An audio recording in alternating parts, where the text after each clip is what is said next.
Bonsoir et bienvenue dans ce nouveau numéro du 7-8 débat. Dans le monde de l'éducation, l'année 2019 marque la fin des séries S, ES et L.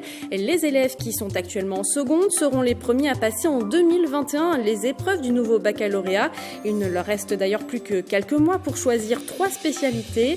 Un bac général et technologique à la carte qui a tendance à inquiéter les syndicats de professeurs et les associations de parents d'élèves. Pour en débattre ce soir, 2 invités. Nicolas Boichard, bonsoir.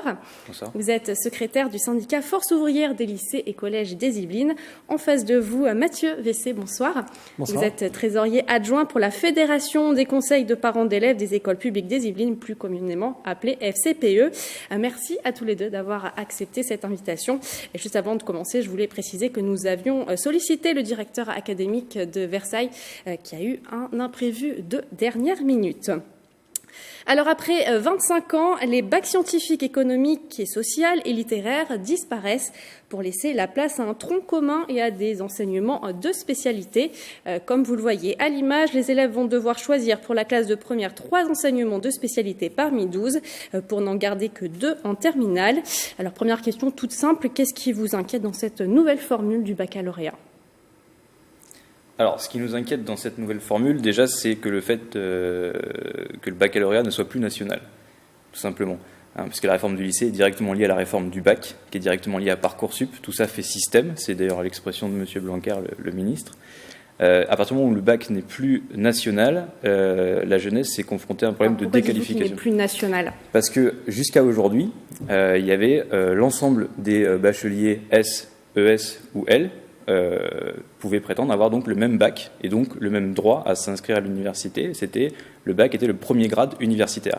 Avec la mise en place de Parcoursup, il y a désormais une sélection pour rentrer à l'université. Et dans cette sélection, la capacité à discriminer les différents bacheliers sur la base des spécialités qu'ils ont choisies et donc sur la base des attendus, les fameux attendus de Parcoursup, qui dépendent des spécialités choisies, du lycée dans lequel elles ont été enseignées, des notes, puisque c'est un contrôle continu du coup qui évalue. Voilà, donc ça c'est un premier problème. Et derrière ça, eh bien, il y a le fait que c'est une orientation extrêmement précoce. Vous l'avez dit, les élèves de seconde doivent choisir donc les spécialités de la première, donc déjà se confronter dès la seconde aux attendus de Parcoursup. Ce qui veut dire que les erreurs de parcours sont extrêmement graves, alors que dans la formule des séries, normalement, il n'y avait pas théoriquement de sélection à l'entrée de l'université. Et donc, avec n'importe quel bac, on pouvait prétendre à une large gamme de formations universitaires. Mathieu Vessé, qu'est-ce qui vous inquiète dans ce nouveau bac ? Au niveau de la SCPE, on est plutôt en accord avec les objectifs de la réforme, et puis notamment l'ouverture que ça peut représenter par rapport aux séries, justement. Par contre, ce qui nous inquiète, c'est la mise en œuvre pratique. Clairement, c'est une réforme qui a été précipitée. On a une forme d'impréparation. Monsieur parlait des filières post-bac. On ne sait pas du tout quels sont les attendus. On demande aujourd'hui aux élèves de seconde, effectivement, de se positionner par rapport à des attendus dont on ne sait pas du tout lesquels ils vont être demain, avec effectivement une erreur initiale de choix qui peut derrière avoir un impact sur la possibilité ou non pour les élèves de continuer dans la filière qui serait la filière de leur choix. Alors depuis le 17 janvier, l'Académie de Versailles a mis en ligne une carte interactive où l'on peut voir justement quelles spécialités sont enseignées dans chaque lycée. Alors en moyenne, les élèves, en tout cas dans les Yvelines, auront le choix entre 8 spécialités à peu près en moyenne, et non 12. Vous parliez d'inégalité justement tout à l'heure. C'est ce qui est mis en avant par plusieurs syndicats. Donc vous partagez, j'imagine, cet avis, le fait qu'on ne puisse pas finalement trouver les mêmes spécialités dans tous les lycées. Tout à fait. D'ailleurs, cette carte des spécialités, elle est provisoire, puisque encore ce matin, j'étais en groupe de travail et il a été répété par l'administration, les services de la DSDEN 78, que les spécialités, actuellement, il y a des projets d'ouverture, mais suivant le nombre d'élèves qui décideront de s'y inscrire, il n'y a aucune garantie que toutes les spécialités aujourd'hui proposées soient véritablement ouvertes. Et là où on est le plus inquiet, au-delà de ça, c'est sur les établissements de taille moyenne qui se retrouvent dans des zones où la densité démographique est parfois moins élevée. Et là, il va falloir faire un choix entre un nombre réduit de spécialités qui peuvent être maintenues dans l'établissement. Et ça veut dire que les élèves qui fréquentent des établissements de petite taille et qui n'ont pas le choix dans leur zone entre plusieurs lycées à proximité de leur domicile, vont eux clairement avoir un choix moins important de spécialité que d'autres élèves dans des zones urbaines plus denses ou dans des lycées plus grands qui proposent de base toutes les spécialités. Mathieu Vessé. C'est une problématique sur laquelle on se rejoint complètement. Et au-delà des spécialités, on a aussi une certaine appréhension vis-à-vis des options, notamment des options de langue qui peuvent être aussi significatives dans l'accès à certaines filières ou à certains métiers demain. Ensuite, l'administration nous a dit que potentiellement on pourrait suivre des spécialités dans une spécialité qui ne serait pas présente dans un lycée pouvait être suivie dans un autre lycée du même bassin. Et là, on se heurte à cette problématique qui est relevée du monde rural, c'est à peu près la moitié de la surface de notre département. Accéder à des cours dans un autre lycée quand on est dans la partie urbaine du département au nord ou à l'ouest, ça semble possible. Quand on est sur la partie ouest du département très rural, avec seulement 2 lycées publics, si je ne me trompe pas, ça risque d'être beaucoup plus compliqué pour les enfants de cette zone, avec clairement une inégalité territoriale. Et puis derrière, on peut aussi se poser la question de l'inégalité sociale de l'accès entre certains lycées par rapport à des filières qui seraient un petit peu plus tendues, notamment. Alors, samedi dernier avait lieu à Versailles un salon de l'étudiant. Il y avait notamment de nombreux élèves en seconde qui étaient présents et on leur a justement demandé ce qu'ils pensaient de la disparition de ces fameuses séries. Je trouve que ça laisse plus le choix sur les matières qu'on choisit, nos préférences, et je trouve ça mieux. Enfin, il y aura quand même des matières qui vont sauter, et puis si dans le lycée ils font pas par exemple ces matières-là, moi ça va, je pense qu'ils vont les faire, mais il y a forcément des lycées où ils vont pas les faire. On doit savoir tout de suite ce qu'on veut faire. On a moins le temps de réfléchir à ce qu'on veut faire. Ça peut permettre de faire des bacs, des orientations plus précises, plus spécialisées, mais d'un côté, ça peut être à la fois plus difficile. Ça pourra permettre à certains de pas forcément choisir les mathématiques déjà, puisqu'ils ne seront plus dans le tronc commun. Donc je pense que ça peut avoir un avantage, mais aussi un inconvénient, parce que moi je voulais avoir ma petite filière, c'est-à-dire de toute petite je voulais faire filière scientifique, et je trouve ça un peu dommage, mais bon. Un micro-trottoir qui vous a fait sourire, messieurs. Une petite réaction ? Oui, parce qu'on voit bien qu'ils ont à peu près compris tous les problèmes, même si ils sont aussi conscients que ils vont pouvoir éliminer les spécialités qu'ils n'aiment pas ou dans lesquelles ils n'ont pas de bonnes notes. Et puis ils ont un peu cette illusion qu'on va pouvoir choisir ce qu'on veut, alors qu'en réalité, le choix il sera quand même très contraint.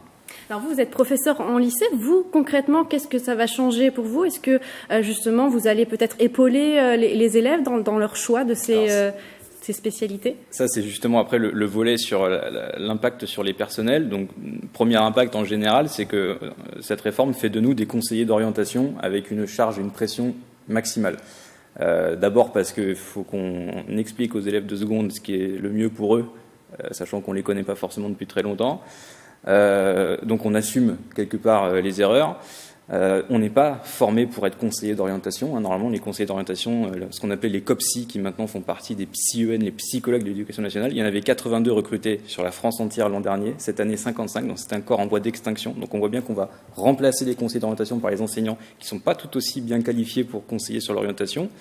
Ça, c'est le premier problème, général pour tous les enseignants. Et après, pour ma discipline en particulier, moi, par exemple, les séances de travaux pratiques en sciences de la vie et de la Terre, on ne sait pas du tout comment est-ce qu'on pourra dédoubler les effectifs. Donc on sait qu'en tout, il faut qu'ils aient 6 heures de SVT en terminale et 4 heures en première s'ils ont choisi cette spécialité, mais on ne sait pas du tout sur ces heures-là lesquelles seront dédoublées et permettront un apprentissage des sciences expérimentales, donc en travaux pratiques. Alors l'un des arguments également mis en avant par le gouvernement, c'est que ce nouvel examen est censé mieux préparer aux études supérieures. Est-ce que vous êtes d'accord avec cet argument, Mathieu Vessé ? C'est tout l'espoir qu'on peut mettre dans la réforme. Au niveau de la FCPE, on appelait à quelque chose qui soit un petit peu plus souple, à donner plus de choix aux étudiants aussi. Mieux préparer dans le supérieur, ce serait une bonne chose. Maintenant, on voit le cas des enfants qui n'ont pas fait de choix, ou des enfants qui ont fait des choix qui seraient un petit peu, qui seraient pas au niveau sur certaines matières. Et un de nos questionnements, c'est qu'est-ce qu'il en sera de la remédiation et du soutien pour ces enfants? Est-ce qu'ils auront vraiment la possibilité de suivre les études de leur choix et pour le coup de réussir dans les études supérieures, ou est-ce qu'on va les caler dans faire des classes avec ces enfants sur des disciplines qu'ils n'auraient pas choisies? Alors également, dans ce nouveau bac, il y aura moins d'épreuves finales, il y aura plus de contrôle continu, 40% de contrôle continu. C'est vrai qu'on dit souvent que le bac est associé au stress, justement le fait d'avoir plus de contrôle continu, moins d'épreuves finales. Est-ce que finalement, ça va pas être un examen moins stressant, du coup, avec cette nouvelle formule? Il sera moins stressant, on verra. Moi, ce que je pressens, c'est qu'il sera quand même très stressant à plusieurs moments de l'année, puisqu'il y aura donc, si on ne se trompe pas, à quelques épreuves près, 29 épreuves sur le cycle terminal, donc du début de la première jusqu'à la fin de la terminale. Donc ça fait 29 épreuves de stress, alors que jusqu'ici, le bac, c'était pas 29 épreuves terminales. Chacune de ces épreuves, donc dès le premier semestre de première, vont compter donc dans le contrôle continu pour le bac. Ce qui veut dire que nous, à la fois enseignants et évaluateurs, on sera face à des élèves qui peuvent à tout moment dire « je ne choisis pas votre spécialité en terminale et les notes que vous nous donnez comptent pour le bac, donc soyez gentils ». Donc ça nous place dans une situation qui n'est pas du tout confortable et ça rompt le principe d'anonymat de l'évaluation qui est quand même propre au concours, au diplôme républicain qui est le bac. Donc du point de vue du stress, je ne suis pas convaincu qu'il y ait moins de stress, et surtout du point de vue de la progressivité des apprentissages, le principe c'est que l'élève acquiert normalement de quoi affronter les épreuves du bac tout au long de la première et de la terminale. Là, ce qu'on va lui demander, c'est dès le premier semestre de première de déjà se confronter à des épreuves de bac, ce qui n'est pas cohérent avec le recul nécessaire sur les connaissances qu'on leur demande d'avoir. En tant que parent d'élèves, le fait qu'il y ait 40% de contrôle continu, vous en pensez quoi ? Alors, sans aller sur le pourcentage, on voit plutôt de manière positive le contrôle continu.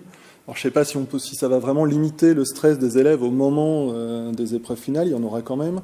Les élèves qui seront au niveau de la moyenne, ils seront encore plus tendus au moment des épreuves finales. Après, rajouter un petit peu de contrôle continu, ça va plutôt dans le bon sens. On voit que c'est un sens du diplôme qui a été choisi par beaucoup de nos voisins européens, qui leur réussit plutôt pas mal.